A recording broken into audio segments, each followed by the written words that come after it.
The day's business news, and it is, of course, Stephen, as we've just been hearing in the rest of the bulletin, the economy that is foremost on the minds of voters as they go to cast their ballots. Yeah, that's right. And I mean, in kind of global terms, India was really one of the leading lights of this BRICS group of emerging economies in recent years. They saw spectacular economic growth in the past decade, hitting over 10% back in 2010. But things haven't been going as well in recent years. The current financial year growth is set to be below 5%. And there's plenty of concerns over how India will sustain that growth into the future. The Indian currency was also badly hit with a flight from emerging markets last year. Its value fell dramatically against the dollar, but it's been creeping back in recent weeks, hitting an 8-month high in trading last week. Part of that, though, is down to the feeling from investors of the likely success of the BJP party leader, Narendra Modi. He looks set to win big according to recent polls, and his pro-business stance is giving them some cause for confidence, hope that he may be able to tackle some of the badly needed reforms in India, do things like reduce bureaucracy for businesses and increase the country's tax take. Now, that investor optimism is best seen on the Mumbai Sensex index of stock, which was seen actually hit record highs in recent weeks of trading. Today, I can tell you that it's trading slightly down. In fact, this investors perhaps being cautious about the notorious unreliability of polling in India ahead of that long mammoth vote.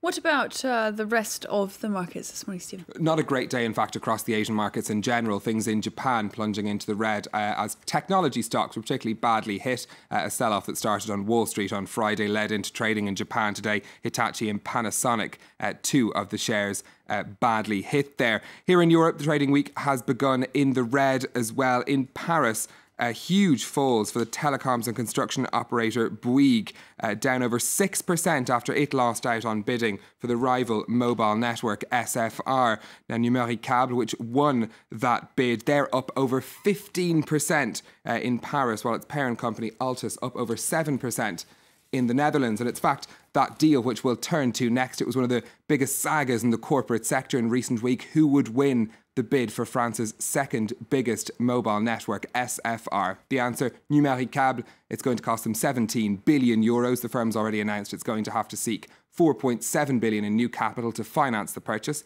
Siobhan Silk has more details. It was a hard-fought victory. After a month-long tug-of-war with Bouygues Telecom, French cable operator Numericable won the battle to buy SFR, France's second-largest phone network. Seller Vivendi said the offer from Numericable's parent company Altice was the one most likely to bring growth and was best for clients, employees and shareholders. The deal values SFR at 17 billion euros. Numericable will be taking on 11.6 billion euros in debt. It's not too expensive. It's never too expensive from a strategic point of view. The question about this merged business is about the level of debt. Will the level of debt allow them to continue to invest in cable infrastructure? It's a stinging defeat for Bouygues. The number 3 mobile operator made repeated attempts to buy SFR. Vivendi rejected 4 different offers. A successful bid would have created the country's largest mobile carrier and reduced the number of operators to 3. It was the deal preferred by France's industry minister Arnaud Montebourg. He's vowed to carefully watch Numericable to ensure it sticks to a promise to make no job cuts at SFR for 3 years. That's not yet in writing.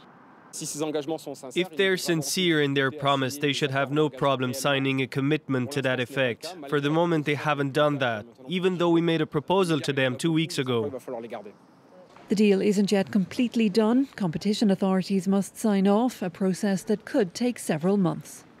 Staying with companies news now, an merger between the 2 largest cement producers in the world. France's Lafarge has confirmed that it's to join forces with the Swiss firm Holcim, creating a giant in the industry with annual sales of almost $44 billion. The merger will be an all-share deal expected to be completed by the middle of next year. The companies are to sell off more than 10% of their capacity, though, in an effort to satisfy competition rules. Now, shares in Lafarge and Holcim both up over 4% in trading this morning.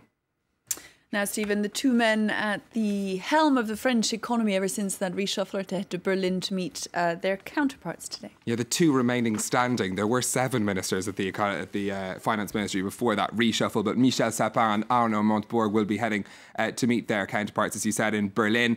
Michel Sapin going to be discussing with Wolfgang Schäuble of Germany France's deficit among other things. Now, France has broken the EU mandated rules of having to bring its deficit under 3%. It was given extra time to do so. The forecasts say they might miss that target as well. Michel Sapin saying that they will be trying to, they'll be discussing the pace of their reforms with their European partners, but he hasn't said they're going to need any extra time for certain.